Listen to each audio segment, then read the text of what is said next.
So what exactly is fake news? There is a wide range of possible definitions. Let's start with the extremes. On one extreme, you have the obviously fake satirical news, The Onion, Weekend Update on Saturday Night Live. The tongue is planted firmly in cheek, and you know it's parody.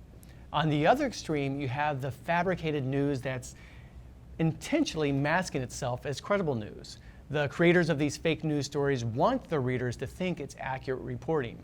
You might have seen that Davidson College, where Amanda and I teach, was in the news earlier this year when one of our graduates, Cameron Harris, went on record with the New York Times to talk about his experience writing fake news stories.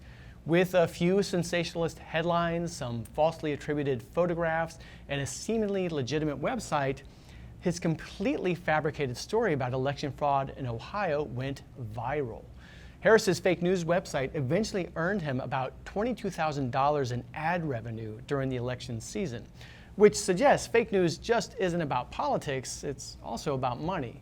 So we have these two extremes of fake news, but it's not always so clear-cut what counts as fake news. Right, those are really good points, Mark. We also have a gray area in between those two extremes. We have pseudo-news, for example, which refers to events that are produced with the goal of gaining media coverage. Maybe you've heard of the term publicity stunt before. Then we have sloppy or inaccurate news, where facts and evidence may be just not well vetted. They're not double and triple checked before going to press.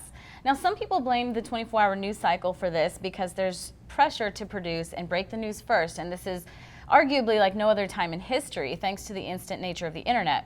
But then we also have the informal practice of cherry picking, where news reports actually include facts, but those are either selectively present or they're misrepresented in a way that advances a particular political agenda. And so we might call this twisting the truth, but with emphasis still being on the fact that facts are being used. We're not talking about pure fabrications or alternative facts, which really are just flat out lies. So Mark, you'll be talking to some experts on fake news and its prevalence. What is your sense of how prevalent these various kinds of fake news really are? A year ago, I didn't think about fake news at all. Maybe most of us didn't. When I started hearing the term last September, I assumed it was a marginal phenomenon. Maybe that's because I'm not on Facebook much, where so many fake news stories went viral.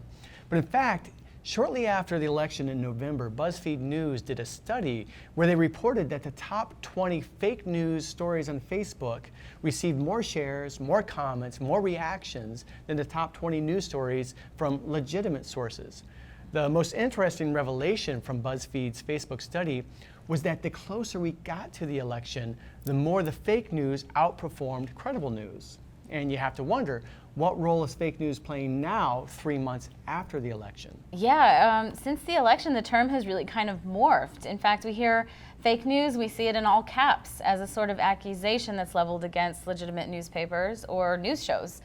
We've seen President Donald Trump use fake news this way several times now in his ongoing war against the press. And journalists, and anybody really who cares about fair and objective reporting, should be scared by that trend. President Trump aside, what are we going to explore when it comes to fake news? That's a really good question, Mark. We're going to explore why and when people fall for fabricated news stories, and we're going to explore the potential effects that happen when audiences cultivate certain beliefs and attitudes towards news media as a reaction to the distrust that follows these types of accusations, and also look at the impacts on real instances of fake news.